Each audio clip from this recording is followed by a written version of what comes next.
কক্সবাজার দক্ষিণ বন বিভাগের পানিরছড়া রেঞ্জের তুলাবাগান বিটে অভিযান পরিচালনা করে বিপুল পরিমাণ গোল কাঠ ও জ্বালানি কাঠ জব্দ করেছে বন বিভাগ। অভিযানে নেতৃত্ব দেন রেঞ্জ কর্মকর্তা মোহাম্মদ শরীফুল আলম।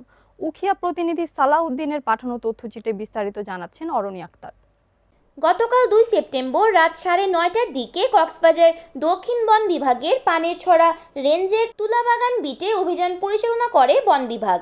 অভিযানে নেতৃত্ব দেন রেঞ্জ কর্মকর্তা মোহাম্মদ শরীফুল আলম। এ সময় পানিরছড়া রেঞ্জের সকল স্টাফ ছাড়াও একটি স্পেশাল টিম অংশ নেয়। অভিযানে বিপুল পরিমাণ গোল কাঠ ও জ্বালানি কাঠ জব্দ করা হয়।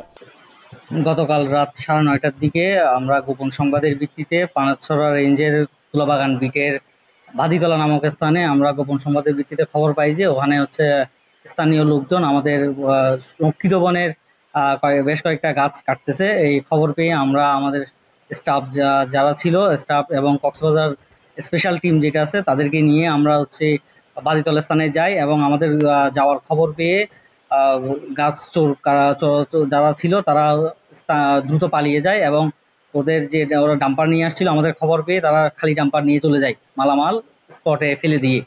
পরবর্তীতে আমরা যখন ঘটনাস্থলে পৌঁছাই আমরা দেখি বিভিন্ন স্থানে ওই গাছগুলার বিক্ষিপ্তভাবে ছড়াই ছিটাই পড়ে আছে।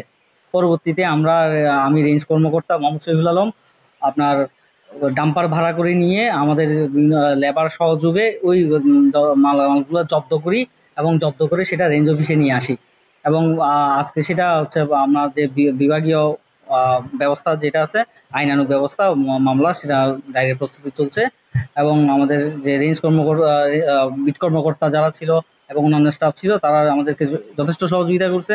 এলাকাবাসী লোকজন থেকে আমরা সহযোগিতা পেয়েছি। আমরা গতকাল রাতে সফলভাবে অভিযানটা সম্পন্ন করছি। রেঞ্জ কর্মকর্তা মোহাম্মদ শরীফুল আলম জানান, বন বিভাগ জানায় অবৈধভাবে গাছ কর্তনের বিরুদ্ধে নিয়মিত অভিযান অব্যাহত থাকবে। একই সাথে স্থানীয়দের সচেতন করে বন সম্পদ রক্ষা করার জন্য আহ্বান জানানো হয়।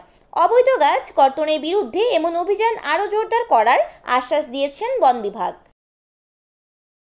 রিপোর্ট করেছেন উখিয়া প্রতিনিধি সালাউদ্দিন, NAN TV।